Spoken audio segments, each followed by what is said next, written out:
let's see the question. The question says a closely wound solenoid of 2000 turn and area of cross section is 1.6 cross 10 to the power minus 4 meter square.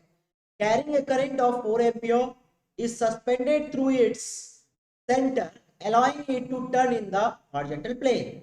Then, what is the magnetic moment associated with the solenoid? And what is the force and the torque? What is the force and torque on the solenoid if a uniform horizontal magnetic field of 7.5 cross 10 to the power minus 2t is set up at an angle of 30 degree with the axis of solenoid? तो बच्चों यहाँ पे हमें दो question पूछ रहा है। पहला क्वेश्चन हमसे पूछ रहा है इस क्वेश्चन में कि मैग्नेटिक मोमेंट क्या होगा, और दूसरा क्वेश्चन पूछ रहा है हमसे कि टॉर्क क्या होगा। ठीक है, तो आइए हम सबसे पहले समझते हैं कि कैसे मैग्नेटिक मोमेंट को फाइंड करेंगे और किस तरीके से हम टॉर्क को फाइंड करेंगे। तो बच्चों मैग्नेटिक मोमेंट को फाइंड करने के लिए जो हमारे पास की कंसेप्ट है वो ये है, m is equal to N I A. ठीक है, और टॉर्क को फाइंड कैसे करते हैं हम लोग? टॉर्क को फाइंड करने के लिए हम लोग लिखते हैं m क्रॉस b। ठीक है, m क्रॉस b। तो यही बेसिकली दो फॉर्मूला, दो हमारे पास कंसेप्ट है इस क्वेश्चन को सॉल्व करने के लिए। अब पहला क्वेश्चन के अकॉर्डिंग पहला हमें पार्ट में पूछ रहा है कि मैग्नेटिक मोमेंट क्या होगा। तो हमें देखो m का वैल्यू दे रखा है क्वेश्चन में 2000, तो हम यहाँ यूज कर लेंगे 2000। I का वैल्यू दे रखा है क्वेश्चन में 4 एम्पियर, तो हम यहाँ यूज कर लेंगे 4 एम्पियर। और एरिया ऑफ क्रॉस सेक्शन भी हमें दे रखा है 1.6 cross 10 raise to the power minus 4, right.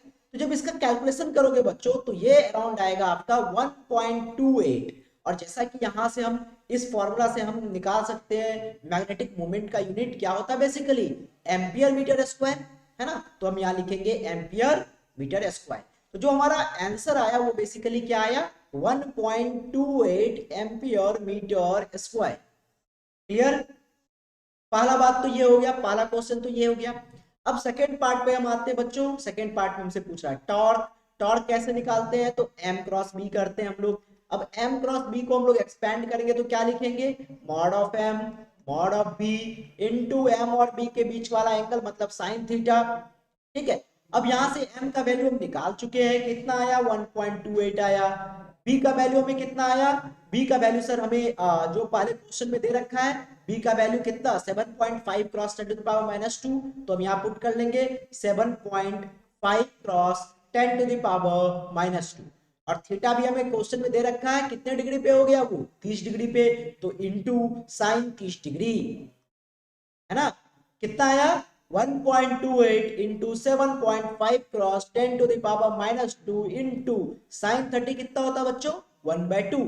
इसको अगर आप सॉल्व करोगे तो ये अराउंड आएगा आपका निकल के 0.048 जूल, 0.048 जूल। तो बेसिकली जो सेकेंड पार्ट था हमारा, बी पार्ट था, उसमें हमसे पूछा था टॉर्क, और टॉर्क का वैल्यू कितना निकल के आया 0.048 जूल, 0.048 जूल। तो बच्चों ये हमारा फाइनल आंसर है इस क्वेश्चन का, और ये भी हमारा फर्स्ट पार्ट का फाइनल आंसर है। आई होप आपको ये वीडियो अच्छा लगा होगा। Thank you, all the best.